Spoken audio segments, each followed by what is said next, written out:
As a child growing up in suburban England, I thrived on visions of far-off lands, from the realism of National Geographic documentaries to the fantastic illusions of film.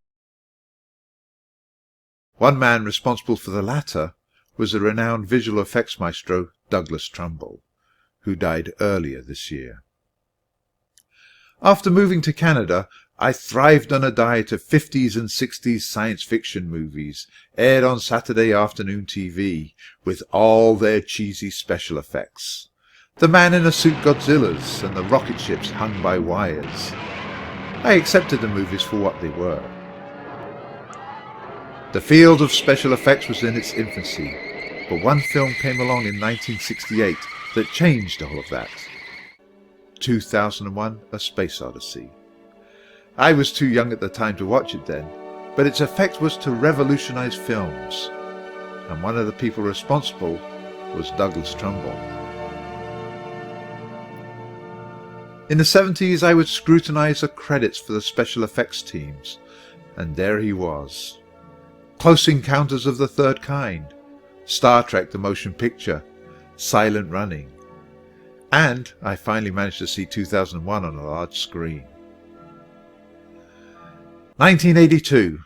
I was at university working on my degree in math and computer science when I heard about a new film coming out.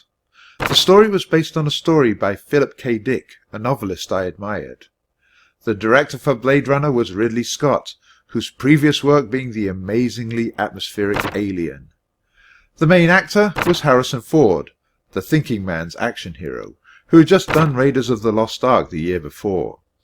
And the music was by Vangelis, fresh off his accolades for his score for Chariots of Fire. Basically, a 2-hour music video in my opinion. I had been a fan of his music since 1976 and his Albedo 0.39 album.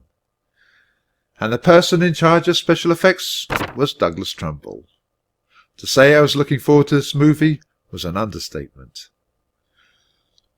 I watched Blade Runner in the movie theatre at the first possible chance and instantly loved it. However, this was the version with a voiceover imposed by the studio executives keen on a happy ending. So there wasn't much debate about whether Deckard was a replicant or not. In the subsequent versions, the voiceover was dropped, thank goodness, and a unicorn scene was added, giving a much more ambiguous reading of the film.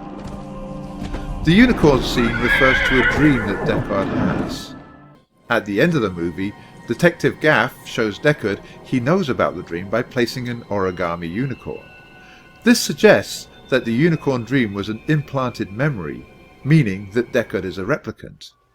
Earlier, Deckard had recounted a memory to Rachel that she had not revealed to him, to convince her that she was a replicant, and that that was an implanted memory, not a real memory. So it came full circle. Also, at the end of the movie, Gaff tells Deckard, "You've done a man's job." You've done a man's job, sir. Maybe suggesting that he isn't a man. By the way, side note, Detective Gaff is played by Edward James Olmos, who went on to play a math teacher in 1988's excellent movie Stand and Deliver.